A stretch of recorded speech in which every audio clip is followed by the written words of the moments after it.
There are 17 major villains in Once Upon a Time. Some good, others bad, and some with incredible redemption arcs. Some of those the same complex and deep corruption arcs. But not all the villains are top tier. Some actually suck, and they suck hard. Not as people, but as villains, and some as people. And that is what I'm here to talk about today. The villains from my least favorite, so here we go.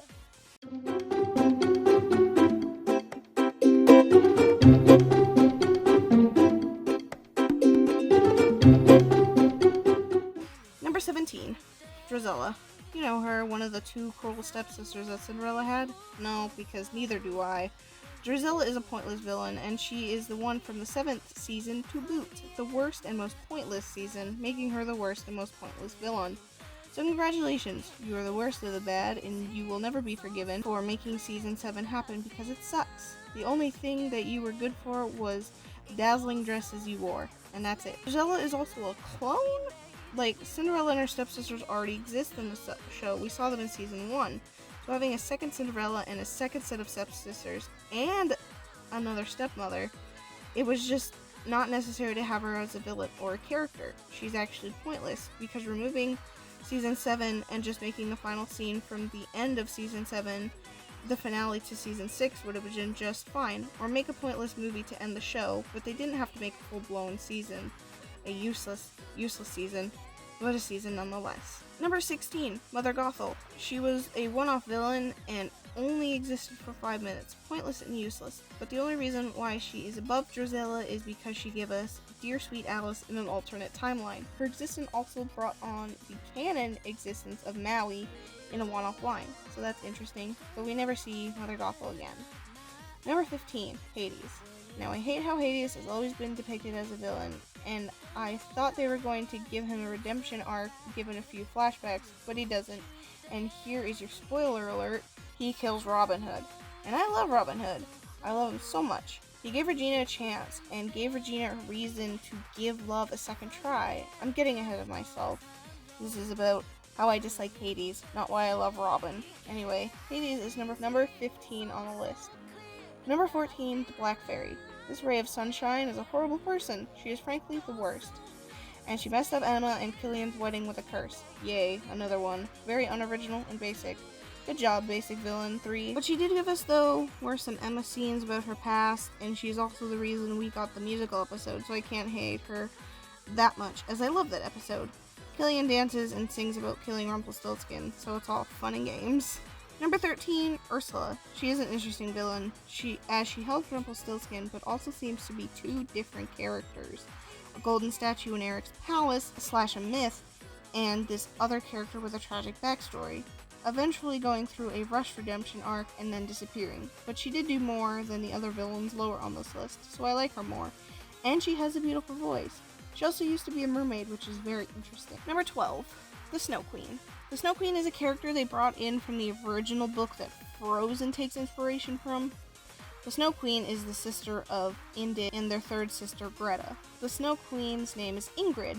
She was trapped in a magical urn for several years. When she was freed, she was in search of her two sisters, but learning that Indid passed away when her ship capsized, she was in need of two new ones.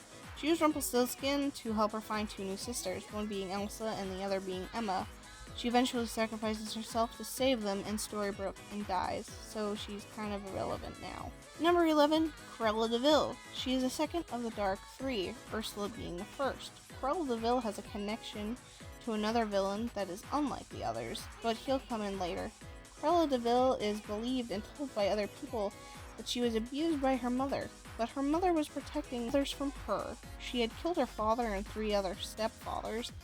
She also turned her mother's beloved Dalmatians into a fur coat and gained the power to control any canine, including the Cerberus, which is cool. We don't see it, but we're told about it.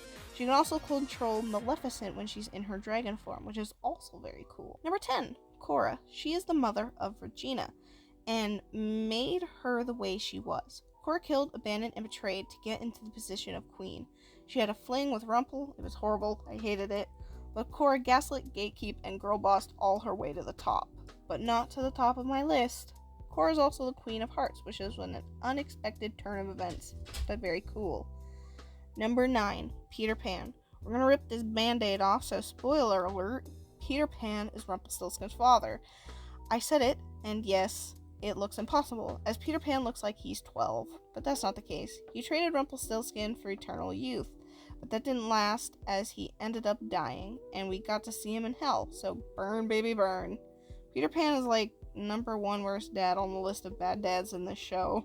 Number 8, Zelena, or the Wicked Witch of the West. She is the half-sister of Regina. She swore revenge on her, Rumpelstiltskin, her mother, and everyone else who thought had wronged her. She went all out, being the second person to enact the Dark Curse and tried to steal Snow White and James's new baby because for some reason a time spell requires a baby. But Zelena does get a redemption arc, one that felt a little rushed given what she did to Robin Hood's wife and to Regina, but it was deserved in the end. Number 7, Captain Hook, or Killian Jones. Killian is great.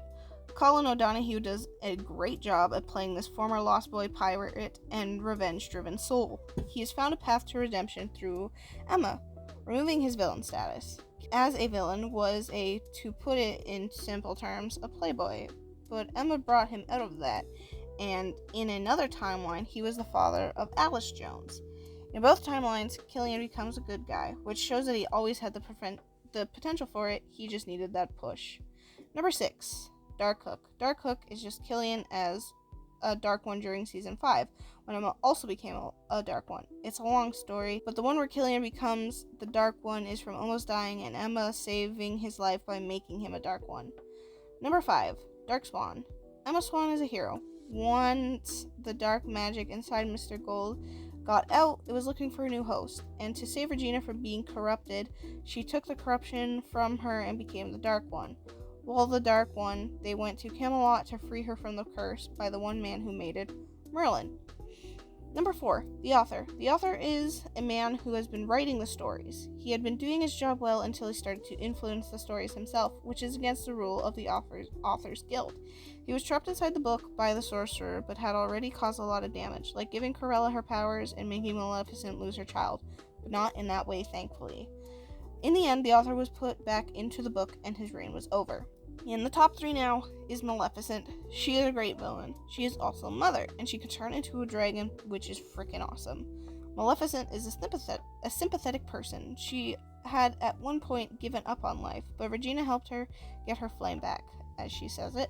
Maleficent also goes through a redemption arc in Season 4, after making amends with Snow and James for what they had done, taking her unborn child and sending it through a portal to our world to make sure that Emma would never have darkness in her heart. Number 2, Rumpelstiltskin. Rumpelstiltskin is one of the stranger villains as he is only a villain from the corruption of the Dark One's dagger. He did it for noble reasons, to save his son from dying and to end a war that they were using actual children to fight, but it turned him into the shell of the man he once was. There were several times where he could have been redeemed. I would have made him number 1 if they had given him a better redemption arc, but they just went with the darkness leaving him instead of him learning from his mistakes or even feeling bad for them. But he did reconcile with his son before he died, and there were enough people who loved him to try and bring him back from the dead when they had gotten back to the Enchanted Forest, so he wasn't all bad. And having people trying to bring him back, like his son, definitely shows us that he had changed. Number 1 is Regina Mills. She is the queen. Number 1. She is my favorite for many reasons. She has both an in-depth corruption arc and a just as well redemption arc.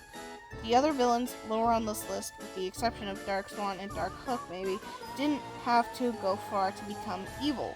Regina had to reach to darken her heart. She had sworn to never become like her mother. In an attempt to not become like her mother, she had started down that path. She could never believe it, though. She blamed it all on others until Henry told her that she could change and come back from that darkness, which she started doing. She committed to it.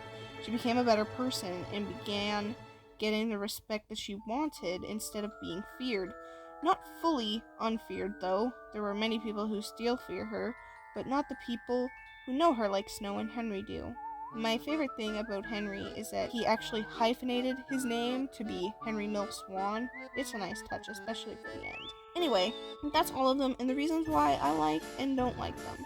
Tell me your thoughts on who is your favorite and least favorite villain in the show. And I'll see you all next time. Bye!